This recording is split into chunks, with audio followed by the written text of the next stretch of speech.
문제가 될 수가 있습니다. 그래서 실수하고 실패하고 곤란에 빠지는 경우가 있죠.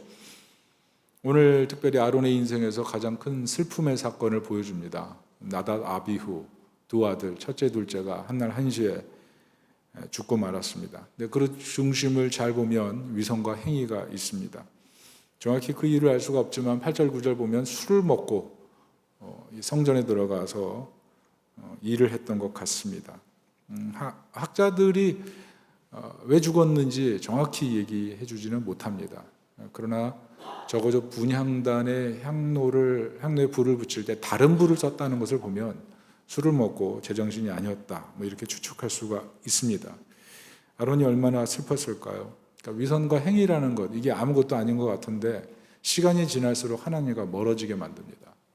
그래서 내가 심각한 죄인이 아니고 내가 무슨 일을 하고 있으니 하나님은 나를 그래도 받아주실 거야, 이런 생각. 하나님께서 나를 어떻게 보시는지에 대해서 내가 하고 있는 일로 증명받으려고 하는 그런 착각에 빠지게 되는 거죠. 이게 굉장히 위험한 것입니다. 오늘 하나님께서 나답 아비후가 얼마나 하나님과 멀어져 있는지 그것을 하나님께서 보여주셨죠. 그 멀어져 있는 마음 돌이키시기 위해서 하나님께서 이래 불의 심판도 보여주시고 하나님께서 기꺼이 선물하신 그 예복까지 다 하나님께서 거두어 가시는 것을 볼 수가 있습니다. 나답 아비후가 너무 경솔한 거죠. 이게 레위기 9장 23절을 보면 제사장 위임식이 끝나고 하나님의 영광을 모든 백성들에게 보이거든요. 그렇지만 그 영광을 받지만 자신들이 하나님을 섬긴다는 사실을 완전히 잊어버리고 술을 먹고 성소에 들어가는 큰 실수를 했다. 이렇게 학자들이 여러 가지 방향으로 얘기를 합니다. 주목할 것은 아론입니다. 얼마나 큰 슬픔입니까? 공석진 시인이 쓴 슬픔이라는 시를 보면 너무 슬픈 슬픔이어서 눈물을 삼켰다, 이런 내용이 있어요. 자식을 잃어버리면 가슴에 묻는다고 하는데 이렇게 다 큰 성인, 특별히 이제 자식도 봐야 되는 나답 아비후에 자식도 없이 지금 오늘 죽거든요. 이 대가 끊길 판인 거죠. 엘라살과 이다말까지 죽으면 진짜 큰일 나는 그런 상황인데 자식을 잃었는데 예배가 제대로 드려지겠습니까? 더구나 하나님으로부터 심판을 받아서 자식이 죽었는데 마음이 어떻겠습니까? 지금까지 모세를 따라서 이스라엘 백성들을 먹이고 입히고 그 삶을 다 돌아봤는데 지금 이 자신의 꼴이 뭐가 된 겁니까? 하나님 이러실 수 있습니까? 또는 사람들이 자신을 볼 때 어떻겠습니까? 대제사장이라고 세워놨고 리더라고 따랐는데 이 자식 관리도 못하고 도대체 당신 뭡니까? 당신의 실체가 뭡니까? 이런 질문 받을 수도 있지 않겠어요? 망신살이 뻗치고 내가 이스라엘 안에서 영적인 리더지만 엄청난 소외감을 받을 수 있죠. 사람들이 곳곳마다 지나가면서 슬쩍슬쩍 한번 쳐다볼 때마다 그 느낌이 어떻겠습니까? 그런데 우리 주변에 보면 이렇게 시험 든 사람들이 많습니다. 교회 일하면서 또 신앙생활하면서 사람으로부터 소외감, 하나님으로부터 소외감, 자신이 했던 것이 어느 순간 비난받고 자신이 했던 것에서 만족감을 느끼지 못하고 실패했다고 생각될 때 오늘 아론의 마음과 비슷한 마음일 거예요. 마음이 슬프고 그러나 그 자리는 지켜야 되겠고 그런 마음으로 살아가는 분들, 또 그런 마음 때문에 교회를 떠난 분들 굉장히 많습니다. 그런데 오늘 아론의 모습을 통해서 우리가 배우는 것은 두 가지 방식으로 이 어려움을 헤쳐나간다는 겁니다. 첫째는 침묵하는 거예요. 침묵하면서 오늘 예배하고 있어요. 3절을 보면 하나님께서 공의를 나타내셨을 때 어떻습니까? 한마디도 말하지 않고 자신을 낮추고 조용히 예배드리고 있어요. 만약 이때 아론이 입을 열기 시작했으면 더 큰 시험에 들었을 거예요. 여러분, 우리가 시험 드는 법은 아주 단순합니다. 자기 고난을 자꾸 말하고 다니기 시작하면 시험 듭니다. 자신도 시험 들고 옆에 사람도 시험 들고. 침묵이 참 지혜로운 거예요. 침묵이 금이라는 금언도 있지만 오늘 아론의 이 침묵을 보면서 시험 당했을 때 어떻게 행동해야 되느냐, 이걸 잘 볼 수가 있어요. 상실감에 흔들리지 않기 위해서 오늘 예배에 집중해요. 말하지 않아요. 자신의 고민, 어려움을 막 사람들에게 쏟아놓고 다니지 않아요. 쏟아놓고 다닐 때는 조용히 은밀하게 나가서 기도 제목을 요청하는 정도가 돼야 되지, 자기의 어려움을 계속 토로하고 다니면 자신도 죽고 다른 사람도 죽고 다 시험에 드는 거예요. 오늘 아론이 아주 지혜롭게 행동하고 있어요. 침묵하고 기도하고. 옛날 바이든 대통령 지금 퇴임했지만 아들이 죽었었을 때 그랬대죠. Why me? 왜 하나님 납니까?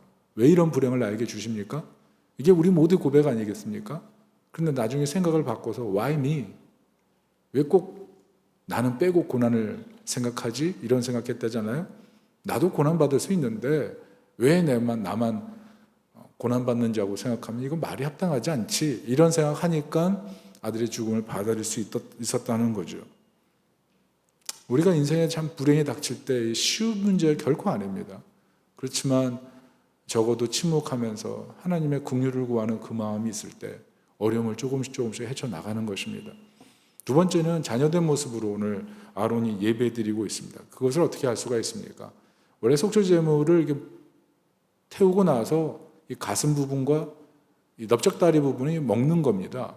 왜 먹냐면은 하나님이 백성의 죄를 용서하셨다는 것을 공적으로 인정해 주는 행위예요. 그래서 그걸 먹고 잔치를 벌여야 사람들이 용서해 주셨다 이거 알게 되는 겁니다.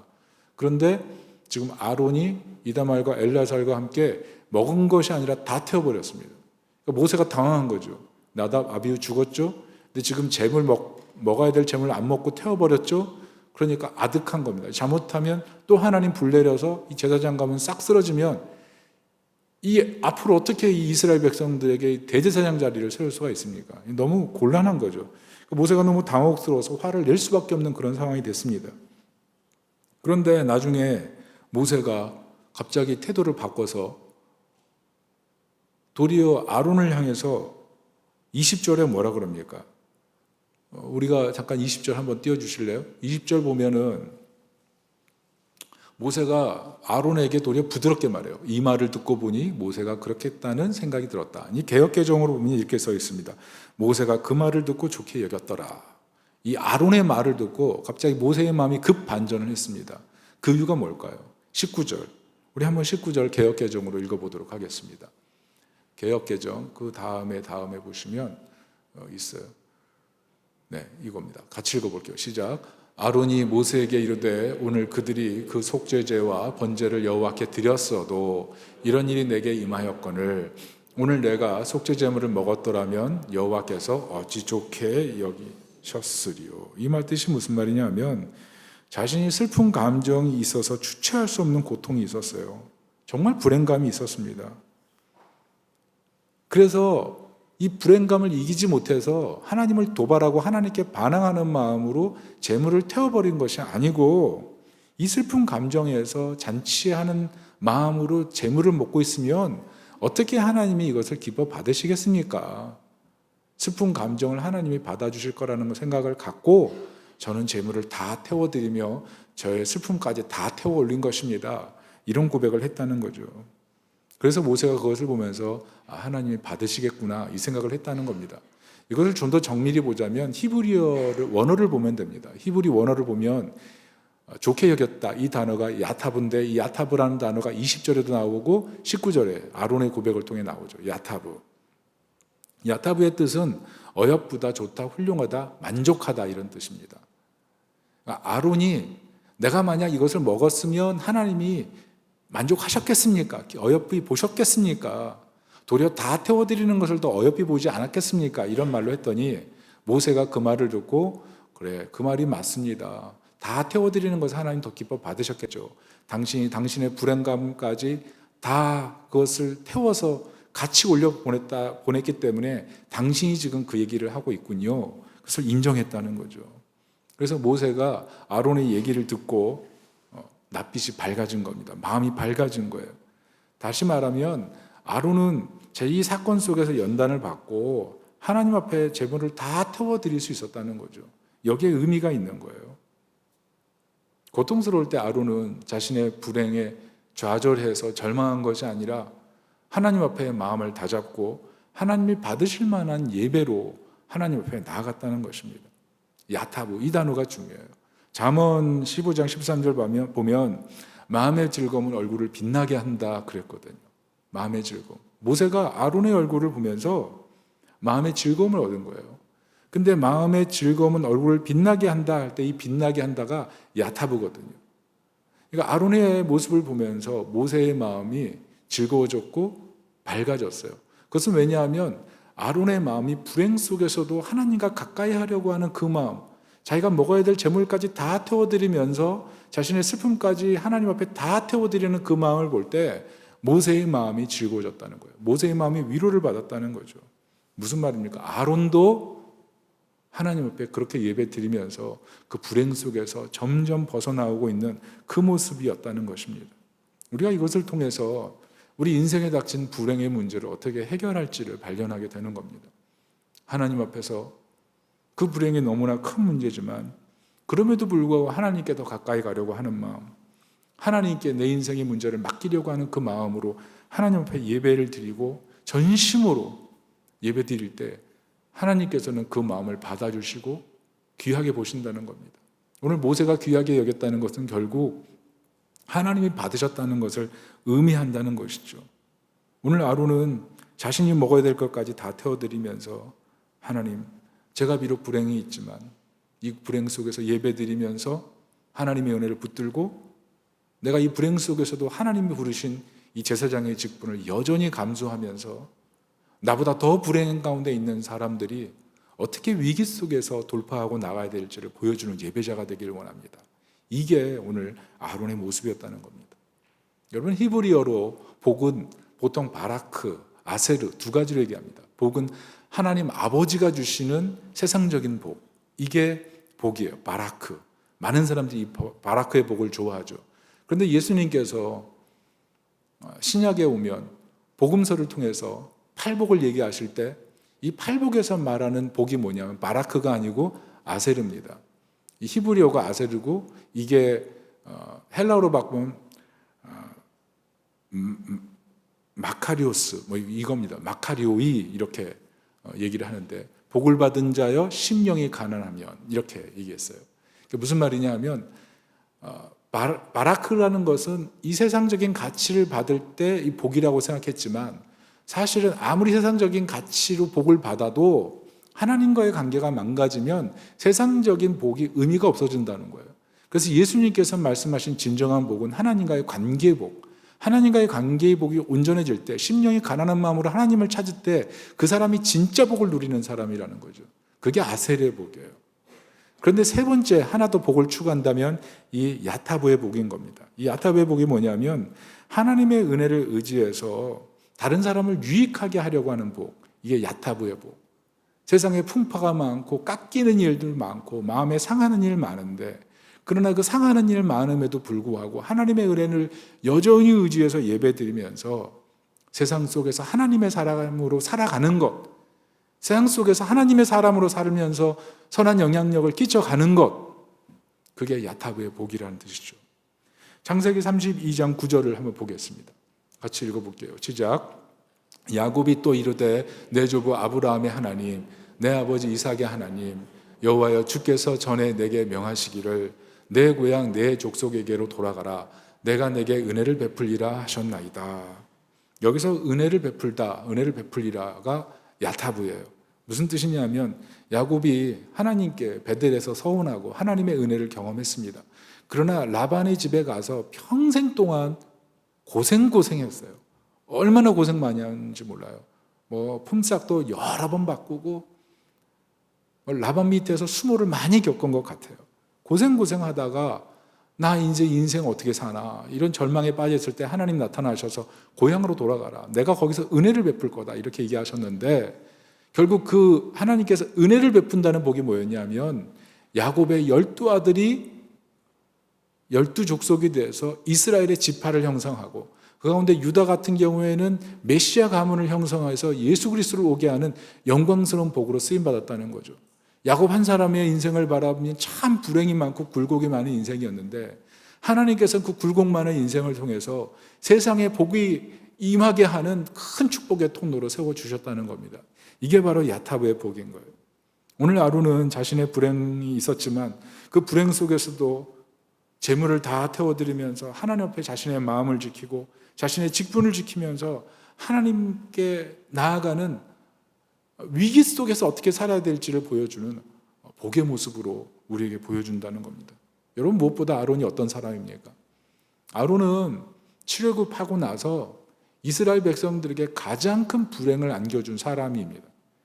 왜 그런지 아시죠? 출애굽하고 나서 시내산에 모세가 돌판 10계명 받으러 올라갔을 때 그때 그 밑에서 우상숭배 행위를 조장한 사람이 누구냐면 아론이에요. 아론이 금 귀걸이 다 모아가지고 만들어낸 게 금송아지예요. 이 금송아지가 출애굽을 시킨 하나님이다 얘기하고 그곳에서 뛰어놀게 만들었던 사람이 아론 아닙니까? 마땅히 죽을 사람이 아론이에요. 그런데 이 불행 앞에서 생각하는 거예요. 내가 원래 죽었어야 되고 내가 죽었으면 지금 뭐 아무것도 없는 상황인데 하나님 나를 그럼에도 불구하고 인내하셔서 나를 불쌍히 여기시고 구원해 주시고 제 대제사장 삼아 주시고 이 은혜를 생각하니까 정신을 차리는 거죠. 정신을 차리면서 하나님의 은혜의 크심을 다시 한번 붙들게 되고 이 불행 때문에 내가 결코 하나님을 멀리하지 않겠다. 내가 지금 이 불행 때문에 결코 절망에 빠지지 않겠다. 살아계신 하나님이 내게 베푸신 그 은혜를 생각할 때 지금의 이 불행이 아무리 고통스러워도 내가 결코 하나님과 멀어지는 일은 없다. 그 결심을 하고 재물까지 먹어야 될 재물까지 다 불태워서 하나님께 올려드렸다는 겁니다. 이게 야타브의 마음이에요. 결국 누구에게 은혜가 되는 거예요? 백성들에게 은혜가 되죠. 사람들은 고난당하고 어려우면 다 하나님 떠나려고 그러는데 이렇게 큰 불행을 겪은 사람이 하나님 앞에 재물까지 자기 목까지 다 태워드리면서 하나님을 예배했을 때 주변 사람들이 어떻게 생각했겠습니까? 여러분, 이 인생을 살다 보면 믿지 않는 사람들이 언제 우리 때문에 놀라는지 알아요? 셰퍼가 그 말했다 그랬죠. 100억짜리 건물을 사도 사람들 놀라지 않는다. 40일 금식해도 사람들 놀라지 않는다. 그런데 사랑하면 사람들이 놀란다. 기독교의 최종 변증은 사실 사랑이다. 이런 얘기를 했죠. 우린 세상을 살면서 불행이 없는 게 우리 인생의 성공인 것처럼 항상 생각할 때가 많지 않습니까? 그 세상 사람들한테 나 이만큼 복을 받았으니 예수 믿어라 이렇게 자랑하고 싶은 것이 사실 우리 마음의 속마음 아니에요? 그런데 사실 사람들은 그것 때문에 도전받는 것이 아니라 정말 그리스도인인데 불행해진 거죠. 남들보다 잘 안 되는 거죠. 내가 생각한 대로 인생이 안 풀리는 거죠. 왜 태어날 때부터 난 약하고 왜 태어날 때부터 나는 더 불행한가? 그게 사람들의 마음속에 있는 다 불행감 아닙니까? 근데 그리스도인이 불행한 현실 속에 살아가면서 그럼에도 불구하고 하나님께 더 가까이 가려고 하고 예배드리려고 하면 그 속에서 사람들이 하나님 살아계시는구나 그거 고백하게 된다는 거예요. 그러므로 우리가 신앙생활 할 때 정말 중요한 게 마음 지키는 거예요. 마음. 내 마음 지키는 거예요. 제가 지난주에 침묵 수련을 6일 동안 했습니다. 핸드폰 반납하고. 그래서 누가 보내준 뭐 문자고 뭐 카톡이고 거의 뭐 6일 동안 아무것도 확인할 수가 없었습니다. 침묵 수련 딱 첫째 날에 한 20명 정도 모아놓고 다 목사님이죠.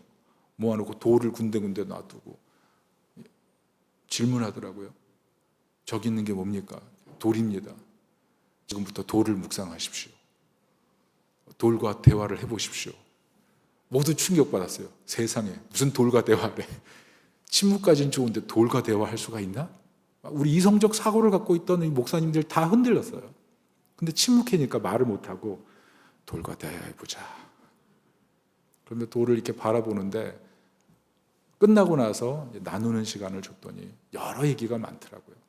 근데 그 중에 우세했던 게 뭐냐면 지금의 이 작은 돌이 사실 옛날에는 엄청나게 큰 돌이었을 텐데 시간 풍파를 지나오면서 다 깎여서 지금 요만한 돌로 바뀌었다는 거죠. 그 얘기를 하면서 저 돌처럼 내가 좀 부드러운 사람이 되면 좋겠다 이런 얘기를 많이 하셨어요. 근데 제가 잘 생각해 보니까 정말 이 돌만큼 고귀한 게 없어요. 세상의 풍파를 겪어오면서 다 깎여나가는데 한마디 말도 없이 그 모진 풍파를 견뎌내면서 작은 돌이 된 거잖아요. 제가 이 돌에 대해서 묵상하면서 하나님께서 왜 제단을 세울 때 다듬지 않는 돌로 세우라고 하시는지 이해가 됐어요. 다듬은 돌로 세우면 그 부정하다 그랬거든요.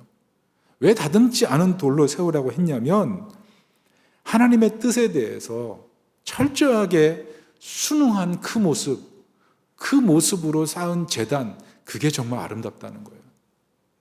하나님에 대한 자연의 거룩한 순응, 그것 자체에 하나님이 보실 때 너무 고귀해서 그 다듬지 않는 돌로 제단을 쌓으라는 거죠. 하나님의 뜻을 다 수행하는 저 돌의 모습, 그 돌의 모습에서 참 믿음과 아름다움을 보게 된다는 것입니다. 우리 눈앞에 있는 불행 보면 마음 깎일 때가 얼마나 많습니까? 그런데 그때 우리가 생각해야 될 것이 내 뜻대로 마옵시고 아버지 뜻대로, 그 순응하는 마음, 그것이 우리로 하여금 불행을 견디게 만드는 마음인 거죠. 왜냐하면 생각해 보십시오. 12사도 중에 베드로 이름이 그 뜻이 뭡니까?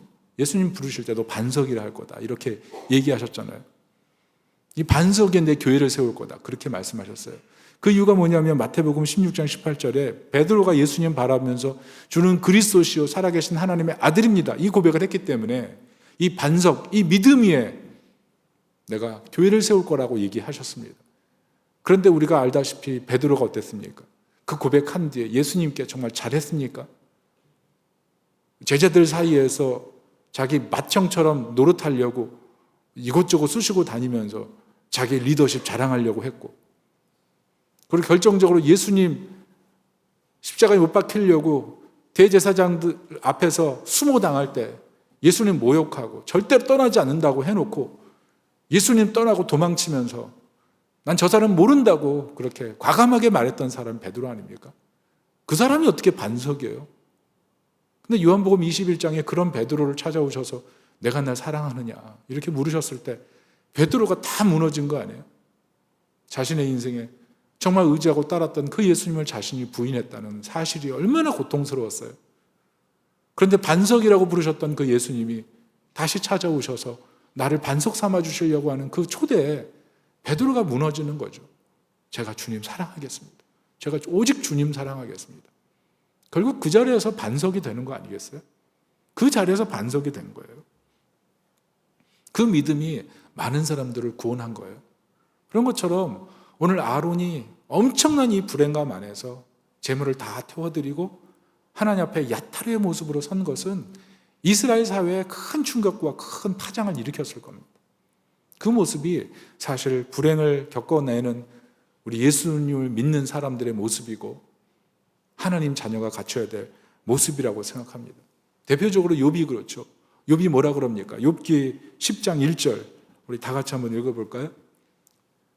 시작.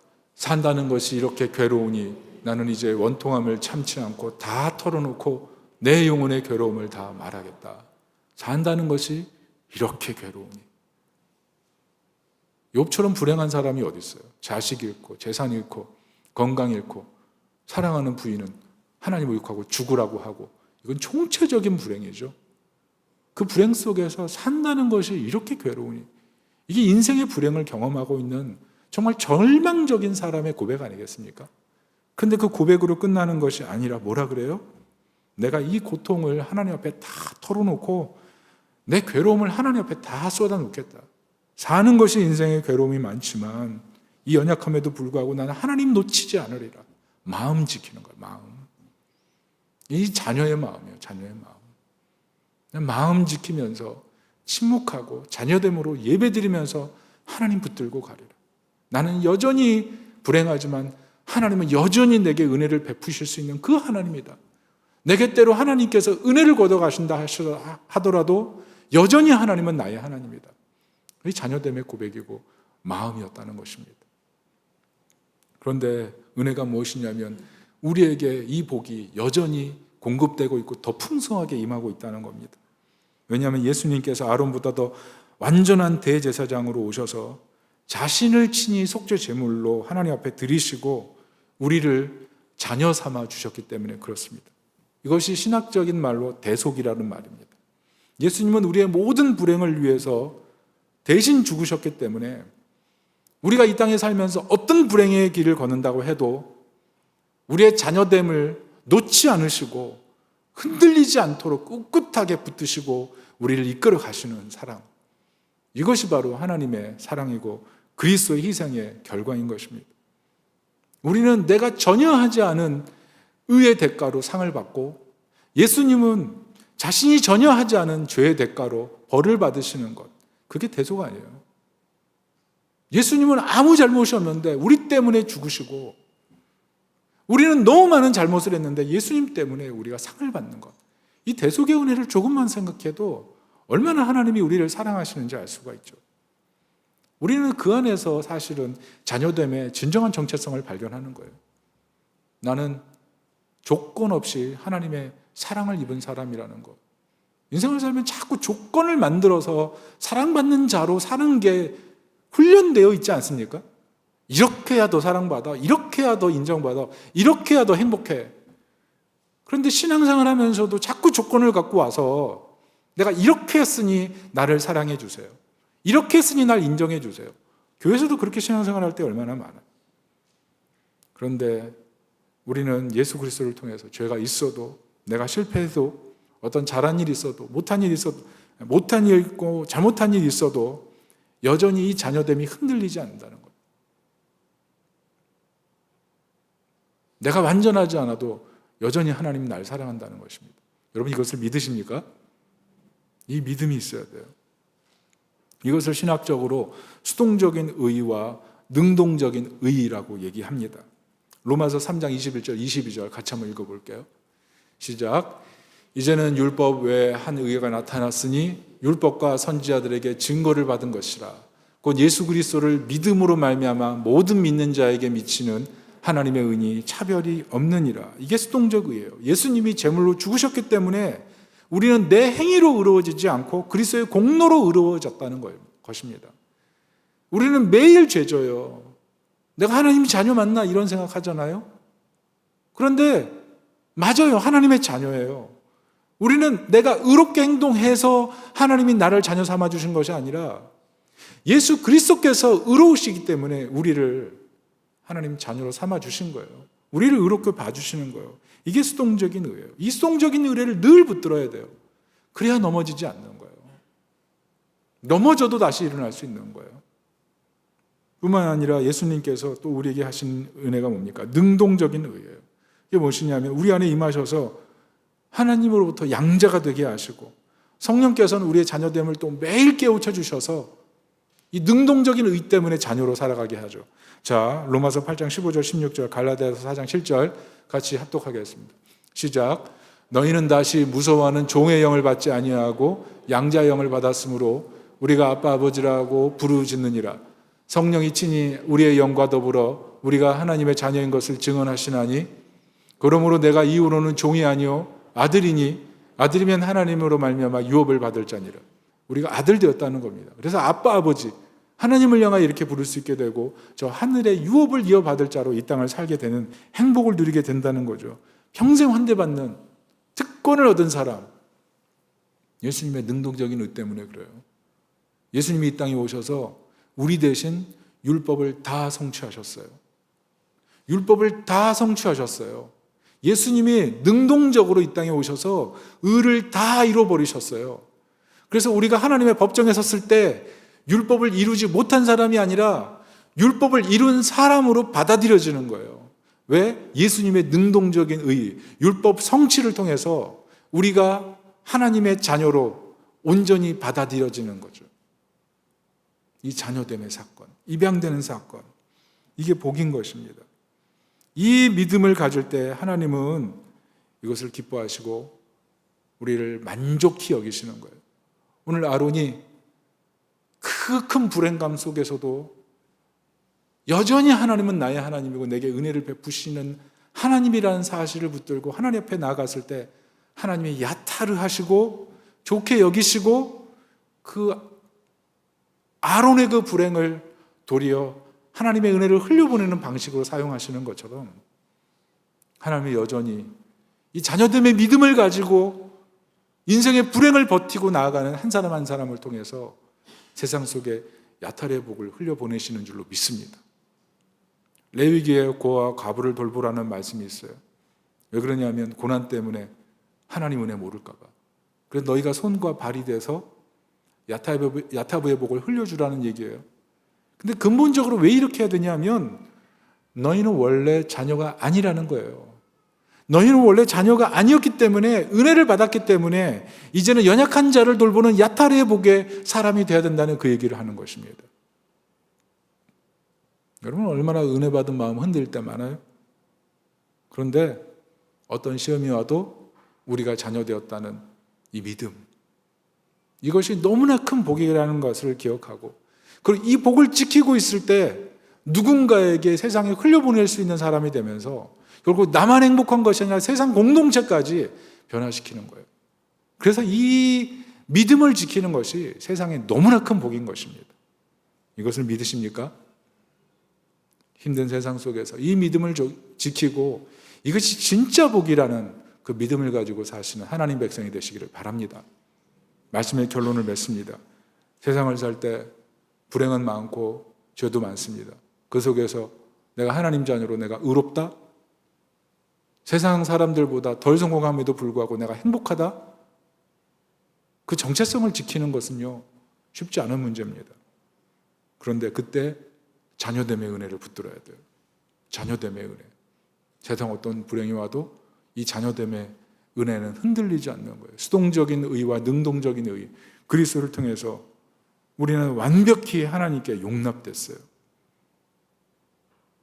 위선과 행위를 붙들지 말고 어떤 불행이 와도 이 마음 지켜야 돼요. 모세와 목자의 대화라는 설화가 있습니다. 어느 날 모세가 사막에 갔는데 사막에 있는 목자를 만났습니다. 이 사막에 있는 목자가 하는 일은 밤마다 대접에다 우유를 담아서 바위에 올려놓고 그걸 하나님께 드리는 거예요.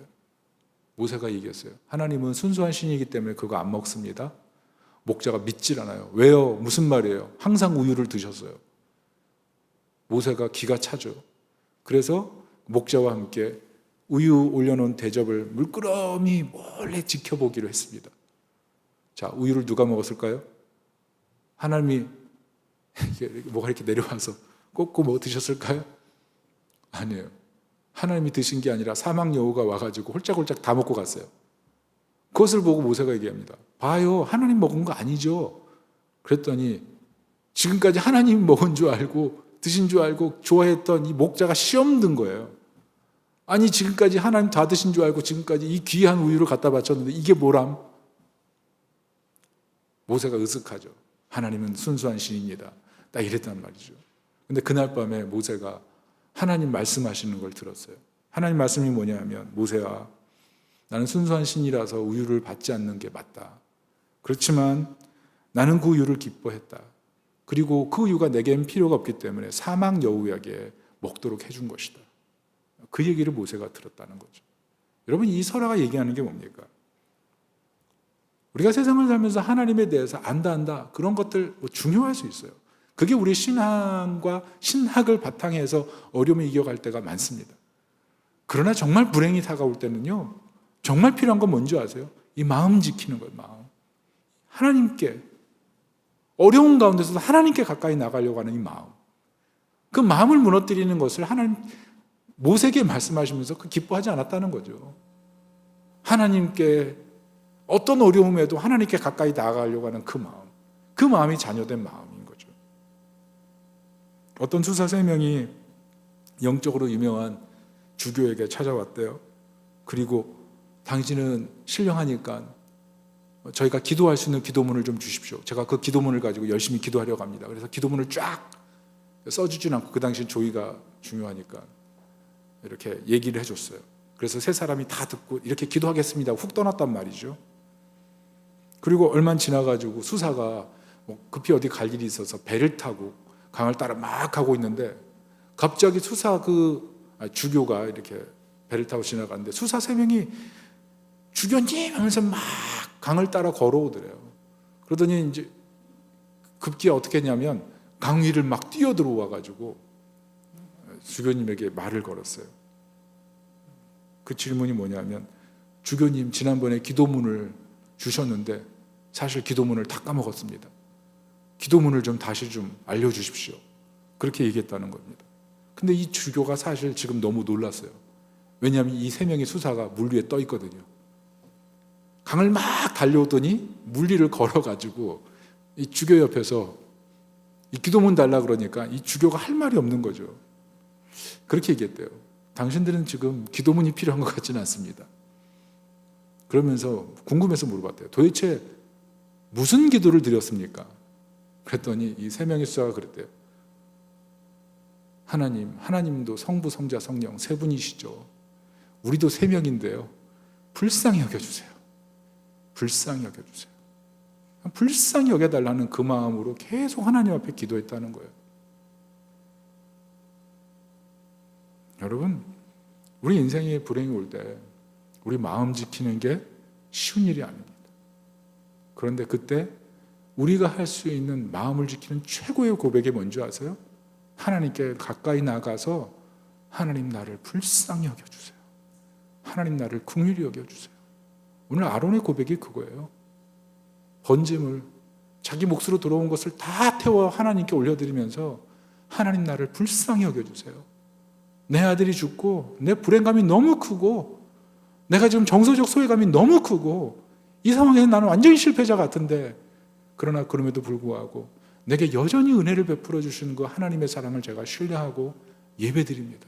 하나님 날 받아주시고 나를 이끌어 주십시오. 결국 그 모습이 야타리의 복을 흘려보내게 된 것입니다. 불행감이 올 때 오늘 이 본문을 생각하면서 침묵하고 자녀된 마음으로 마음을 지키며 예배드리는 그런 하나님의 사람이 되시기를 축복합니다. 우리 인생에 내가 원하지 않는 불행은 반드시 옵니다. 질병으로도 찾아오고 갈등으로도 찾아오고 눈물로도 찾아오고, 그러나 정말 마음을 지키고 자녀된 사람들은 그런 속에서 도리어 고난이 오라, 풍랑이 오라, 불행이 오라, 절망이 오라, 내가 그럼에도 불구하고 절망 속에서 나의 자녀됨을 지키리라, 이런 믿음으로 살아갈 수 있는 것입니다. 스펄전이 그랬대잖아요. 내가 만약 하나님을 만났어도 내 인생의 모든 것이 불타버린다 할지라도, 하나님이 심지어 나에게 원하지 않는 불치병을 허락하신다 할지라도, 내게 하나님께서 주신 모든 재산을 다 가져가시고 내가 거지가 된다 할지라도, 내 마음속에 주님을 향한 사랑은 세상 모든 사람을 다 합친 것보다 더 뜨거울 것이고, 내가 어떤 상황 속에서도 주님 곁을 떠나는 일은 없을 것이다. 그게 마음을 지키는 자녀됨의 고백인 거죠. 오늘 특별히 여러 상황 속에서 예배를 드리시는 많은 분들, 이 자녀됨의 마음을 지키고 어떤 상황 속에서도 주님을 사랑하고 주님께로 가까이 가는 이 자녀됨의 마음을 지키고 있는 하나님의 사람이 될 수 있기를 예수 그리스도의 이름으로 축복합니다. 이 믿음을 하나님 받으신다는 걸 기억하세요. 하나님이 그 마음을 만족하셨어요. 아론의 마음을 만족하셨어요.